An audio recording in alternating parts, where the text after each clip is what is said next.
2025년 말 한 젊은 공무원의 이야기가 세상에 알려지며 큰 파문을 일으켰습니다. 이 30살 남짓한 청년 B씨는 당시 세상을 깜짝 놀라게 할 인증샷 하나를 올립니다. 바로 SK하이닉스 주식 814주를 한 번에 샀다는 계좌 정보였죠. 총 매수 금액만 무려 5억 3,800만 원.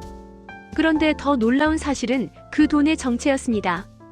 본인이 가진 순수 자본은 1억 원 남짓이었고 나머지 3억 9천만 원은 모두 증권사에서 빌린 융자, 즉 빚이었다는 겁니다.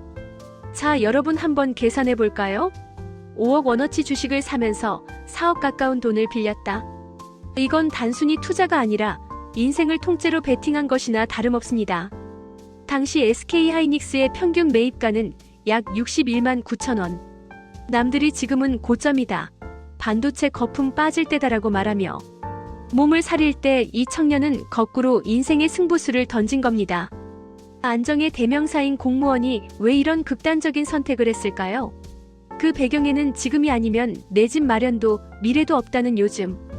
젊은이들의 절박함과 동시에 반도체 산업에 대한 무서운 확신이 깔려 있었습니다.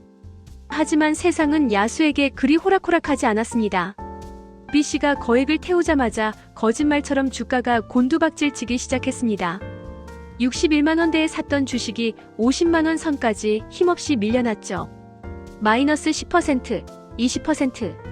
숫자가 빨간색에서 파란색으로 변할 때마다 B씨의 심장은 타들어갔을 겁니다.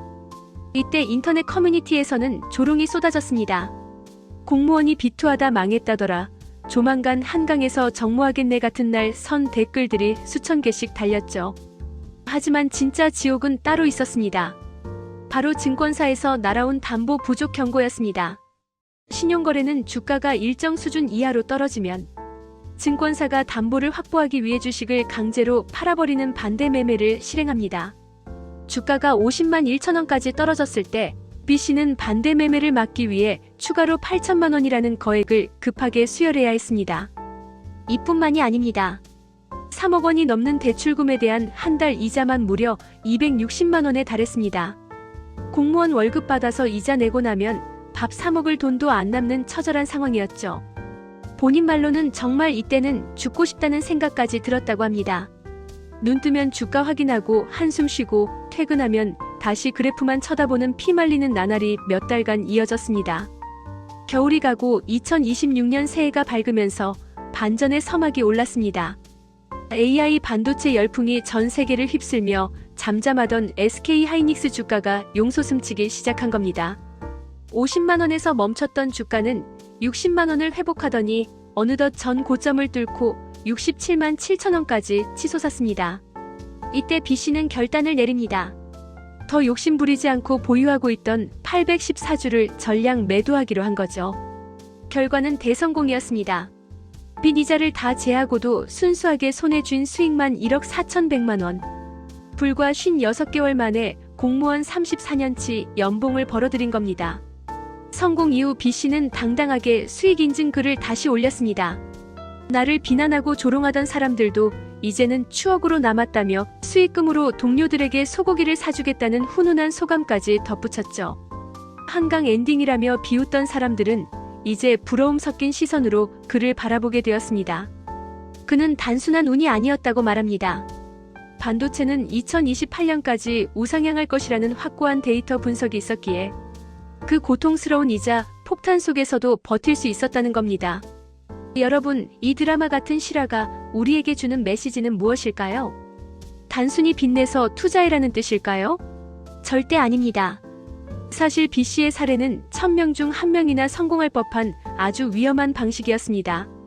만약 주가가 10%만 더 떨어졌다면 그는 1억 원을 벌기는커녕 평생 갚지 못할 빚더미에 앉아 직장까지 위태로웠을 겁니다. 하지만 우리가 눈여겨봐야 할 점은 그의 준비성입니다. 그는 주가가 떨어졌을 때 무작정 손 놓고 있었던 게 아니라 반대 매매를 막을 추가 자금을 미리 계산해 두었고 자신이 투자한 산업에 대해 전문가 수준으로 공부했습니다. 반도체는 쌀이다, AI 시대의 하이닉스는 필수다라는 확신이 있었기에 그 모진 조롱을 견뎌낸 것이죠. 요즘 우리 자식들이나 손주들도 주식이며 코인이며 재테크에 관심이 많죠. 왜 그렇게 도박 같은 걸 하냐고 꾸짖기보다는 그들이 처한 현실과 그 안에서 찾으려는 기회가 무엇인지 한 번쯤 귀 기울여 주시면 좋겠습니다. 이 공무원의 성공은 운이었을 수도 실력이었을 수도 있습니다. 하지만 한 가지 확실한 건 인생의 위기 순간에 포기하지 않고 끝까지 버텨낸 맷집만큼은 인정해줄 만하다는 것입니다. 오늘 준비한 이야기는 여기까지입니다. 남의 집 1억 번 이야기에 배 아파하기보다 세상에 이런 담력 있는 젊은이도 있구나 하고 웃어넘기시길 바랍니다. 무엇보다 가장 소중한 자산은 여러분의 건강한 몸과 평온한 마음이라는 사실 잊지 마세요. 영상이 즐거우셨다면 구독과 좋아요 부탁드리고요. 저는 다음 시간에 더 흥미로운 소식으로 돌아오겠습니다.